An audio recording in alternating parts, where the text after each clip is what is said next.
Hello friends, எல்லாருக்கும் வணக்கம். So பொதுவாகவே நம்ம லைஃப்ல வந்து பார்த்தோம் அப்படின்னா நம்ம வந்து நிறைய மிஸ்டேக்ஸ் அப்படிங்கறத வந்து பண்ணியிருப்போம். ஒரு சில மிஸ்டேக்ஸ் வந்து நம்ம கண்டிப்பா இப்போவும் யோசிச்சு பார்ப்போம். நம்ம வந்து பண்ணல அப்படின்னா நம்ம லைஃப் வந்து இன்னும் நல்லா இருந்திருக்குமே அப்படின்னு சொல்லி. ஸோ இப்போவும் வந்து பார்த்தோம் அப்படின்னா இந்த வீடியோ நம்ம எதுக்காக போடுறோம் அப்படின்னா, இப்போ நம்ம இந்த வீடியோவில் சொல்லக்கூடிய மிஸ்டேக்ஸ் எல்லாம் முதல்ல நீங்க உங்க லைஃப்ல பண்ணிட்டு இருக்கீங்களா அப்படிங்கிறத யோசிச்சு பாருங்க.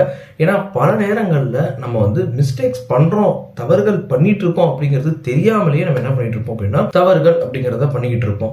ஸோ நிறைய விஷயங்கள் நம்ம சொல்லலாம். இப்போ இந்த வீடியோல நம்ம சொல்லியிருக்கிற மாதிரி டைம் வேஸ்ட் பண்றதுன்னு நம்ம சொல்லலாம். ஸோ டைம் வேஸ்ட் பண்றதுங்கிறது ஒரு பெரிய தப்பு. அந்த தப்புனே தெரியாம நம்ம பல வருஷம் பண்ணிக்கிட்டு இருப்போம். ரொம்ப வருஷம் கழிச்சு திடீர்னு திரும்பி பார்த்தா சார் 10 வருஷத்துக்கு முன்னாடி நம்ம டைம் வேஸ்ட் பண்ணாம இருந்தா நம்ம லைஃப் வந்து இன்னும் சூப்பரா இருந்திருக்கு அப்படின்னு சொல்லி நினைச்சு பார்ப்போம். ஸோ இந்த வீடியோல நம்ம லைஃப்ல நம்ம பண்ணக்கூடிய தவறுகள், நீங்க இன்கேஸ் உங்க லைஃப்ல இந்த தவறுகள் ஏதாவது பண்ணிக்கிட்டு இருந்தா சீக்கிரமே அதை திருத்திக்கோங்க, சீக்கிரமே திருத்திக்கணும் அப்படிங்கிறதுக்காக தான் இந்த வீடியோ நம்ம போடுறோம். ஸோ வாங்க குயிக்கா வீடியோக்குள்ள போவோம். ஃபர்ஸ்ட் பார்த்தோம் அப்படின்னா நம்ம வீடியோல நான் ஏற்கனவே சொன்ன மாதிரி வந்து பார்த்தோம்னா நம்மளுடைய டைம் வேஸ்ட் அப்படிங்கிறது ரொம்ப ரொம்ப ரொம்ப ஒரு வர்ஸ்ட் மிஸ்டேக் அப்படின்னு நான் சொல்லுவேன். நம்மள பல பேர் வந்து பண்ணக்கூடிய திரும்ப திரும்ப ரிப்பீட்டான ஒரு மிஸ்டேக் அப்படிங்கிறது நம்ம வேஸ்ட் பண்ணக்கூடிய அந்த டைம் அப்படிங்கிறது தான்.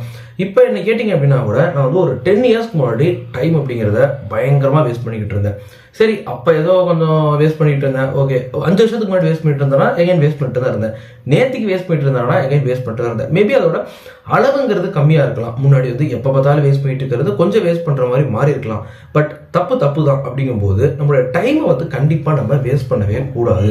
நீங்க இன்கேஸ் உங்க லைஃப்ல வந்து பார்த்தோம் அப்படின்னா அதிகமா டைம் வேஸ்ட் பண்றீங்க அப்படின்னா கண்டிப்பா அதை நீங்க வந்து குறைச்சிக்கணும். கண்டிப்பா உங்களை நீங்களே மாத்திக்கணும் அப்படின்னு நான் சொல்ல விரும்புறேன். நம்மளுடைய லைஃப் வந்து அடுத்த கட்டத்துக்கு போகணும். நமக்கு நிறைய குறிக்கோள்கள் இருக்கும். அந்த குறிக்கோள்கள்லாம் நம்ம அடையணும். நமக்கு நிறைய கனவுகள், ட்ரீம்ஸ் இருக்கும். அதை நோக்கி நம்ம போயிட்டு இருக்கும்போது இந்த டைமை வேஸ்ட் பண்றது அப்படிங்கிறது ஒரு பெரிய ஒரு தவறு. ரொம்ப குறிப்பா சொல்லணும் அப்படின்னா 10 வருஷம் கழிச்சு நமக்கு இன்னைக்கு நம்ம கிடைக்கக்கூடிய இந்த டைம் அப்படிங்கிறது நமக்கு வந்து ரொம்ப ஒரு ப்ரீஷியஸான ஒரு விஷயமா இருக்கும்.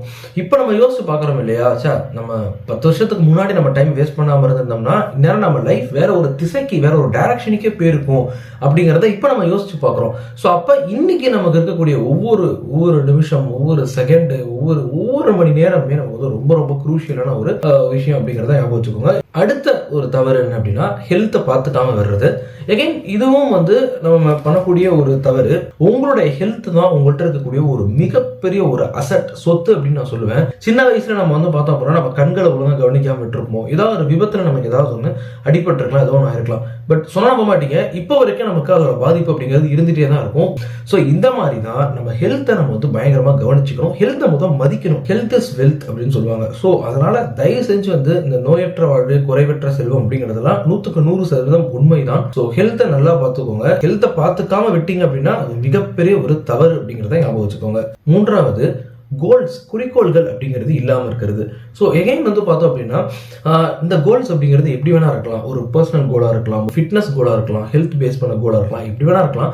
பட் கண்டிப்பாக கோல் அப்படிங்கிறது இருக்கணும். ஏன் நான் சொல்கிறேன் அப்படின்னா நம்ம லைஃப் அடுத்த கட்டத்துக்கு கொண்டு போகணும் அப்படிங்கிறது அப்படின்னு நம்ம நினைப்போம். அதுக்கு இந்த கோல்ஸ் அப்படிங்கிறது ரொம்ப ரொம்ப முக்கியம். லைஃப்பை வந்து பார்த்தோம் அப்படின்னா கொண்டு போகணும் தான் நினைப்போம். பட் எப்படி கொண்டு போகிறது அப்படின்னா ஏதோ ஒரு குறிக்கோள் வந்து வைக்கணும். அப்போ ஷார்ட் டேர்ம் கோல் ஒன்று, லாங் டேர்ம் கோல் ஒன்று. கோல்ஸ் அப்படிங்கிறது இல்லாமல் இருக்கிறதுங்கிறது ஒரு மிகப்பெரிய ஒரு தவறு, ஞாபகம் வச்சுக்கோங்க. ஸோ அடுத்தது வந்து பார்த்தோம் அப்படின்னா நெகட்டிவிட்டிலேயே நம்மளை நாமளே வந்து அதுக்குள்ளே இருக்கிறதுங்கிறது ஒரு பெரிய ஒரு தவறு. டெஃபினட்டாவே நெகட்டிவா பேசுறது, நெகட்டிவான விஷயங்களையே அந்த விஷயங்களை நோக்கியே போயிட்டு இருக்கிறதுங்கிறது நம்மள பல பேர் பண்ணக்கூடிய ஒரு பெரிய தவறு. உதாரணத்துக்கு சொல்லணும்னா யாராவது ஒருத்தவங்களை பத்தி நெகட்டிவான விஷயங்களை இன்னொருத்தவங்கள்ட்ட சொல்றது, ஒருத்தவங்கள்ட்ட இருக்கக்கூடிய நெகட்டிவிட்டியவே பார்த்துட்டு இருக்கிறது, ஒரு சுச்சுவேஷன் வந்துருச்சுன்னா அதுல இருக்கக்கூடிய நெகட்டிவிட்டியவே பார்க்கறது, எல்லா விஷயத்தையுமே ஒரு நெகட்டிவ் கண்ணோட்டத்தோடைய அணுகிறது, இந்த மாதிரியே நம்ம பண்ணிக்கிட்டு இருந்தோம் அப்படின்னா சொன்னா நம்ப மாட்டீங்க, உங்களுக்கே தெரியாது உங்க லைஃபை நீங்க டெஸ்ட்ராய் பண்ணிட்டு இருக்கீங்க அப்படின்னு சொல்லி உங்களுக்கே தெரியாது. ஸோ இந்த மாதிரி விஷயங்கள் வந்து டெஃபினட்டாவே நானும் பண்ணியிருக்கேன். ஸோ அதனால நல்லா தெரியும். இது வந்து நம்மள்ட்ட வந்து நம்மளா மாத்திக்கிட்டா தான் உண்டு. ஒரு நெகட்டிவிட்டிலேருந்து ஒரு பாசிட்டிவிட்டிக்கு நம்மளா மாத்திக்கிட்டா தான் உண்டு.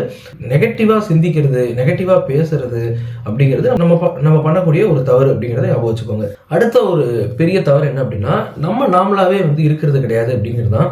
நம்ம எப்பவுமே நம்ம நிறைய நேரங்களில் பண்றது என்ன அப்படின்னா மற்றவங்களை இம்ப்ரெஸ் பண்ணணும், இல்லை மற்றவங்க நம்ம என்ன நினைப்பாங்களோ அப்படிங்கிறதுக்காக, இல்லை மற்றவங்க மேலே நம்ம வந்து பெரிய ஆளாக காமிச்சிக்கணும் அப்படிங்கிறதுக்காக, இல்லை மற்றவங்க நம்மளை வந்து ஒரு பிளசண்டாக பார்க்கணும் அப்படிங்கிறதுக்காக, மற்றவங்களோட ஒப்பீனியனுக்காகவே என்ன பண்ணிடுறோம் அப்படின்னா வாழ்ந்துடுறோம். ஸோ இந்த தவிர நான் பர்சனலாக பண்ணியிருக்கேன். தயவு செஞ்சு இந்த தவிர அதை பண்ணவே பண்ணாதீங்க. நமக்குன்னு ஒரு ஒரிஜினாலிட்டி இருக்கு, நமக்குன்னு ஒரு ஒரிஜினல் இருக்கு.